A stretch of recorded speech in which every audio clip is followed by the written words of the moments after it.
Turtleneck season, we can't go anywhere, but it's still turtleneck season. Can't go anywhere.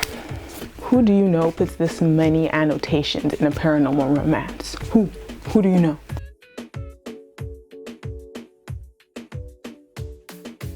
Hello everybody, welcome back to my channel. I am CHIOMA aka Chi, and today we're going to be doing my October wrap up. October was a great month for me. It was a good month for me. I read a lot of books, even though the average rating for the books is like a 2. It's honestly a 2. Like, I'm not even going to front. It's honestly a 2, but I'm out of my reading ready for November, December to read how I used to read, because I've been in this reading month for a couple months now, but it's gone. It's over. We move. So if you want to know what I read this October, stay tuned. So before I give y'all the first books that I read this month, I want to pose a question. So what makes an author one of your favorite authors? Is it because they're the author of your favorite books, or is it because they are an author who you've read the most books of? I really want to know, because the author of my favorite book is not my favorite author, but the authors I would call my favorite authors are not the authors of my favorite books. So pose that question to you. I say that to introduce these two books. The first book is The Vanishing Girl by Thalassa, and this is a YA supernatural book. So I posed that question before because Thalassa is someone I would call one of my favorite authors, because she's the author of one of my favorite trilogies, one of my favorite new adult trilogies, as well as the fact that I like her as a person. She made this blurb, or made this kind of anecdote on Goodreads about how she doesn't give very detailed kind of phenotypic descriptions of her characters, because she wants the reader to be able to imagine themselves and imagine whatever kind of skin color or ethnicity that they want in a reader. And that's honestly very important to me as someone who skips over paragraphs and paragraphs of blonde this and blue eyes this. I love that. So those two things made her my favorite author. But this book, The Vanishing Girl, I gave 3 stars. I gave 3 stars because the premise is very interesting. So it's about a girl who can vanish. So she goes to sleep and she can vanish, and she's in a world kind of like if you have like lucid dreams that just took you to a different part of the world. So she's had this, and as long as she could remember, she's been different, and she goes to sleep and then she wakes up in precarious situations. Sometimes they're dangerous, sometimes they're really random, sometimes she cannot control where she goes, so sometimes she's in danger, all kinds of things like that. And then she finds out, I think when she turns 18 or 16, that she is actually part of this huge government experiment. Her parents knew that she was one of these kids that would one day be taken and used as kind of like machine guns, kind of like military children, right? So they kind of hid her away, and then they found her because she ended up wrong place, wrong time. She ends up getting caught, and then her parents actually do good by her. Usually I feel like in these type of situations, parents are like parents are not your friend in YA books. Parents be like, oh, you want to take my daughter and take her, she a troubled child. But her parents are just like, you gotta run, get away. So she ends up at this academy with other children like her. So it's kind of gearing towards dark academia, but not really too focused on the schooling. She's at this school where they're teaching her how to be used for the military because of her abilities, because of the way she was raised, because of the government experiments, because of who she is. She's being raised to be one of these children soldiers, one of these children military soldiers. And these dreams that she goes into aren't lucid dreams, they're actually real life. So she's actually in these dangerous situations. She's actually at these places where she vanishes when she's dreaming.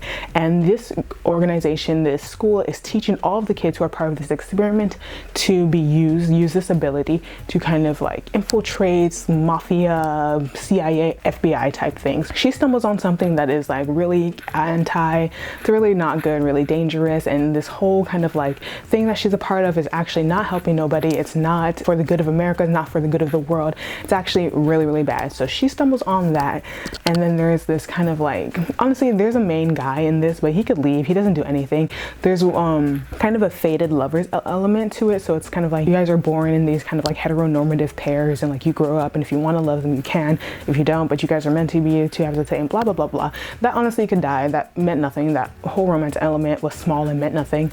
But the actual story I felt like had a lot of plot holes. If you're into kind of more of a sci-fi YA dark academia type, I think this book is good, but I think Thalassa didn't go into all of the plot holes. Like, okay, I really want to know more about like, okay, how is it? Like, what was the government's main goal? How did they tamper with kind of like these biological human beings to make them able to like vanish? Like, what exactly is this giant scheme that is bigger bigger than her, bigger than the school? Like, is it for like who's gonna win, who are at stake here? I feel like there's a lot of plot holes, but all that being said, I did give it 3 stars because I did like the idea. The premise is great. Lord Thalassa, I love her. So I do love sci-fi, dark academia, that type was good. The romance could be kicked out. If they never mention this romance again in the rest of the series, I'd be very happy. So because of that, I'd give it 3 stars. But if you do like a sci-fi book, if you like dark academia, I think this is a good series to keep on. I'll let you guys know after I read the second book. For the first book, it wasn't all that amazing, but it was enough for me to want to read the second book. So that's what I'm saying about that book. The second book is another Lord Thalassa book, and it's called Blood and Sin. The Infernari book 1. So it says book 1, so this is obviously going to be a series, a trilogy, a duology, more than one book. This book I gave 2 stars. This book was not good. That's the only thing I can say, was not good. So this book is about a girl who is an Infernari. Infernari are people who live kind of like on a separate plane. So it's kind of like a dimension jump. So there's the human plane where there's Earth and all humans obviously, and then there are the demons. So the main guy who has a vendetta against the demons calls them demons, but the girl, she's Infernari. So that's what she calls her. She's Infernari, and she's part of a dying race who kind of lives off of the blood of humans. And once you have the blood of a human in you, you kind of are able to kind of like target them or know where they are, locate them, things like that. But in order to live, the Infernari need the blood of the humans. So she's on a mission to kind of like get blood, like she's a healer. Her people need blood, so she's on her way. And then she discovers that the portal she needs to do to get back into the world of the Infernari has been blown up by a renegade hunter Infernari. So that's where the main guy comes in, and he has a vendetta against these people because they killed his wife and his daughter. So he has a vendetta against them. They meet. She saves someone that he tries to kill after he blows up the portal. He takes her captive, and then they go on kind of this adventure to get her back home, and also for him to kind of like answer for his sins, atonement, but also he really is kind of scamming her. It's a lot of bad characters. So in my opinion, where this book falls is the characters. So there's always this thing in paranormal books, like if a human character or if one paranormal, usually it's a human character, when a human character has a wrongdoing that is committed to them by a paranormal creature, the human blames this on the entire species of that creature. And I'm just like, this is such like parallelism to, I feel like, modern society though, which is so interesting. But that always happens, like, oh, you know, and I was in the 5th grade, a vampire stole my bike, so all vampires gotta go, they gotta die. So I understand this man's wife and kid were killed by this race of people, but his vendetta seems still to this day misguided, and there wasn't enough character building on his part for me to kind of sympathize with him at all. He seemed just angry. He seemed like he had misguided anger. He seemed really mean. I don't like mean people. Like, if you're gonna be a villain, I need you to be strategically evil. Like, and don't just be like mean for like no reason to an innocent person just because of what they are. Facts to live by. So he was so unlikable the whole time, so unlikable. And then she kind of seemed dumb and naive. I don't want to say that, but she seemed naive, and I'm like, what's going on? Like, you are so much stronger than him. You don't need to be here. You don't like him. He's mean. He's trying to kill your entire race of peace, and girl, bounce, girl, leave. You don't have to be there. But she stayed there, and then they're on this journey, and then like not much happens. They get out of some situations, and he doesn't grow as a character at all. Zero character ability. She doesn't either. I think she does grow, but because she started from such naivety and such like seemed very childish, her growth just didn't seem like it was enough. And the end, the thing that saved this book and saved it from being a 1-star was the end. Flip the script, and I was like, this is fun now. So I will be reading the second book just because. Do y'all do that? Like, I didn't really enjoy reading this one, but now I just gotta know what happens. Like, I want to know what happens. So this book, Blood and Sin, I gave 2 stars, and that was because of the ending. If anything, I would have given it 1 star, and I'm just curious, like, what could happen in the next book? How can the next book redeem itself? Like, this is a challenge to me. I want to see how this book redeems itself, because I feel like if anyone can do it, Lord Thalassa could do it. And I say this, so I just gave 2 of Lord Thalassa's books, 2.5 and 2 stars, or 3 and 2 stars, but I'll still say she's one of my favorite author. So tell me what you guys think in the comments below. So the next book is Vampires Are Forever by Lyndsay. I picked this up at a I picked this up at a used bookstore because I know I used to read kind of like paranormal romance anthologies like this when I was way too young to be reading them in high school, and I wanted to see kind of like what it was about, I don't know. I wanted to relive my glory days in high school. And this one's an Arganua book, so it's the family that is all of vampires. And there's honestly not much to say about this book. It didn't age as well. I would be very curious to read some of Lyndsay Sands' new books, because this reads very 2008. This reads very freshman year. It reads very like, what are adult books like? Let me veer out of the young adult section in Barnes & Noble. So not much goes on. The romance is kind of annoying. I do not like fated lovers romances, especially paranormal romances. I don't like destined lovers. I'm really big on agency. I don't think just because someone says like, oh, we're mated to be together, that's fun. I don't like that. So that's in this book, and that's in all of her series. But what I did like about this is the main girl, Inez. I find it very interesting in all of these, in a lot of paranormal romances, it's always just like, we are fated to be together because of like whatever paranormal destiny that is, like, that exists in my people. And usually the humans are just like, no, I don't even know you. No, what? This is not blah, blah, blah, blah, blah. All of that, which makes a lot of sense. But Inez was really kind of like, you know, this really takes a lot of stress out of my life. I don't like to date.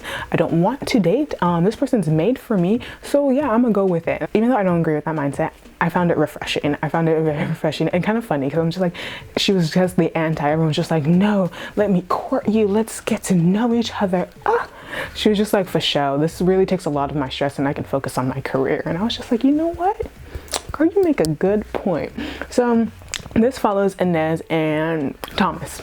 Inez and Thomas, and kind of their love story. This book kind of has a subplot where the mother of this vampire family, the Arganua, the matriarch, she is missing. So the auntie to a lot of these male characters and the mother to a lot of them, she has been missing, and she loves her children and nieces and nephews like no other, and she's just been out of commission, AWOL, for so long. So everyone's like trying to find her, to really stressing everyone out. So he goes to Amsterdam, I believe, Amsterdam and London, to try to find her. Inez functions as kind of like an assistant as well as a translator, and then she finds out that she is his life mate.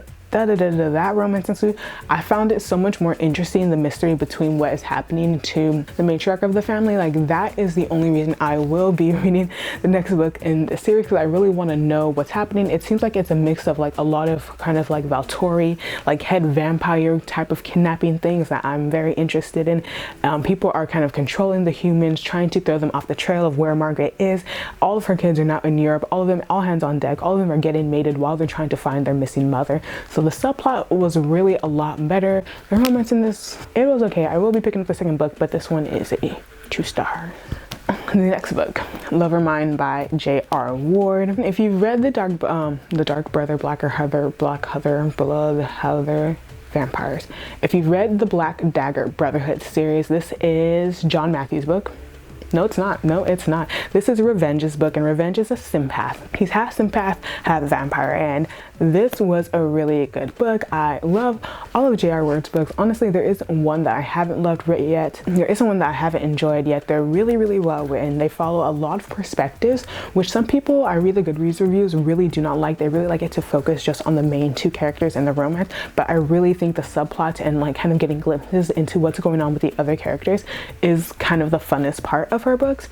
So this one follows Revenge and Elena. Elena is a nurse who takes care of her mentally ill father. They're both vampires. Revenge is half vampire, half sympath. He's also a drug dealer, and he's also a pimp, and he owns kind of like the big vampire bar in the city, and he's dumb rich, and he also is a drug addict. Revenge has a lot of things going with him. He's also being blackmailed by his half sister, who's a full sympath, and the sympaths are also known as sin eaters. So they kind of can feed off of your emotions, feed off of your mind, feed off of your thoughts, and read your mind. And they're kind of like known as the underbelly of the paranormal world or the vampire society. Like, they're not kind of friends.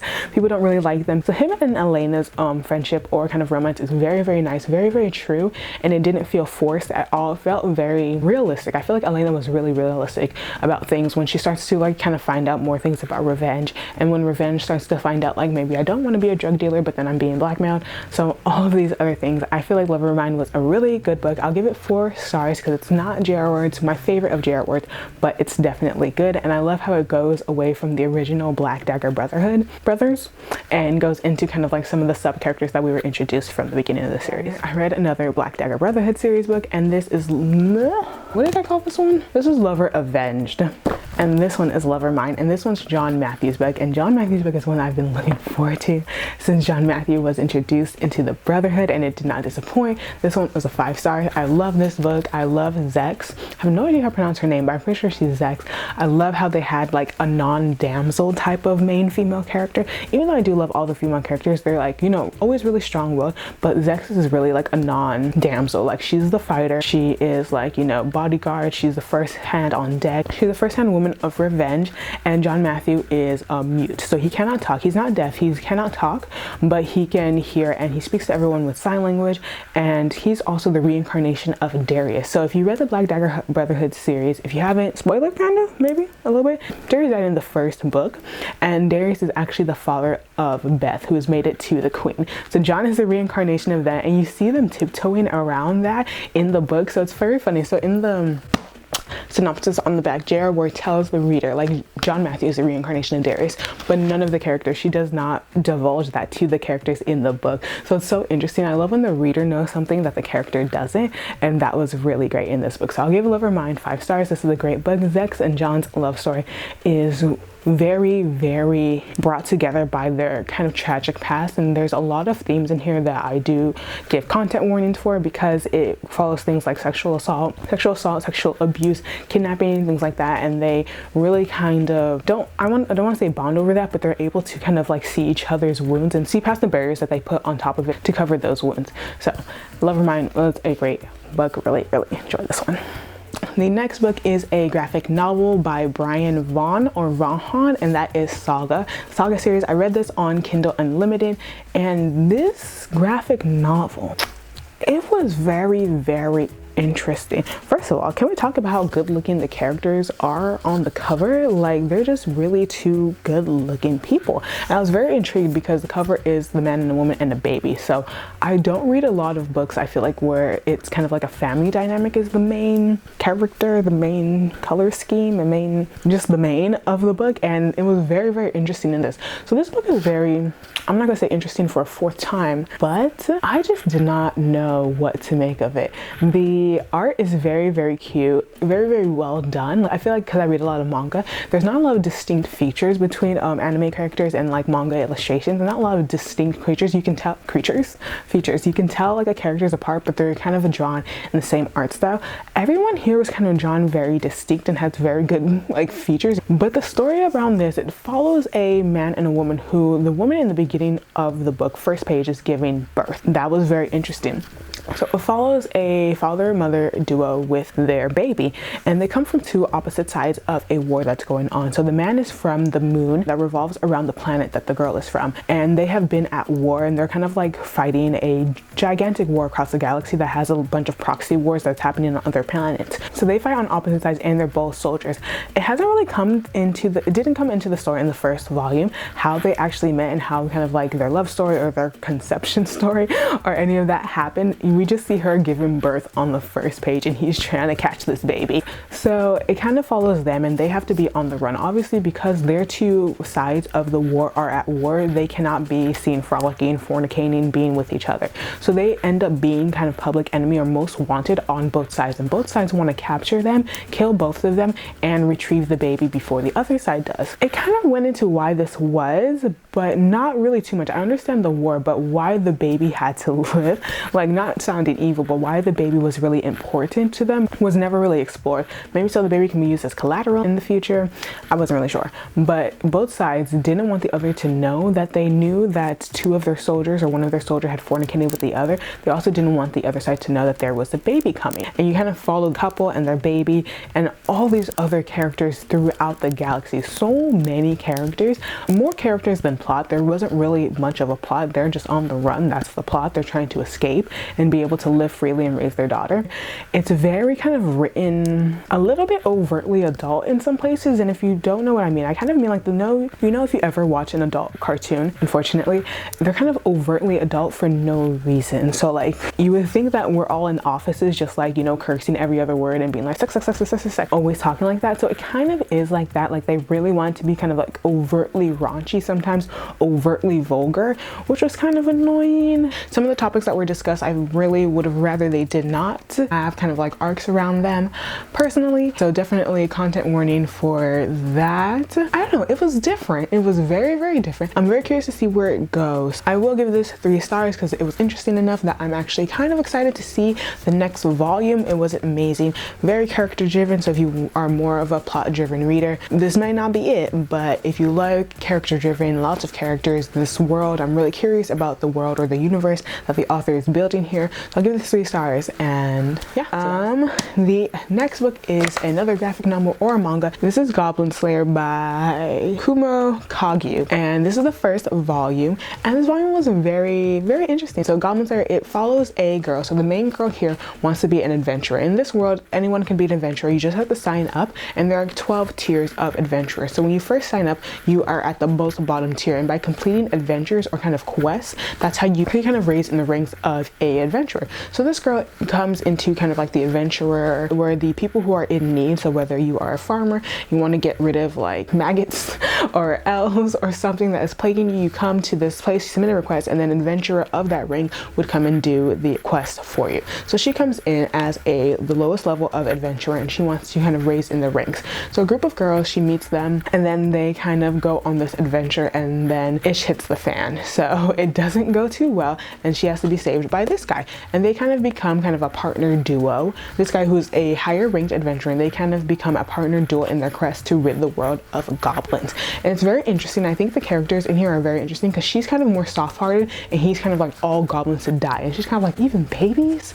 Like, she's really kind of more soft-hearted, and she kind of wants to see the good in even the evil, and he's just like, all evil, dead. So I think he probably has a backstory that's coming in the rest of the volumes, but this one was really interesting. First volumes are never really that much happening or that much going on, that much angst, that much stakes, but I felt like this was a good kind of setup for the rest of the manga. So Goblin Slayer, I will give this another 3 stars. You see how the average of this month was 2.5, but yet I'm out of my reading slump.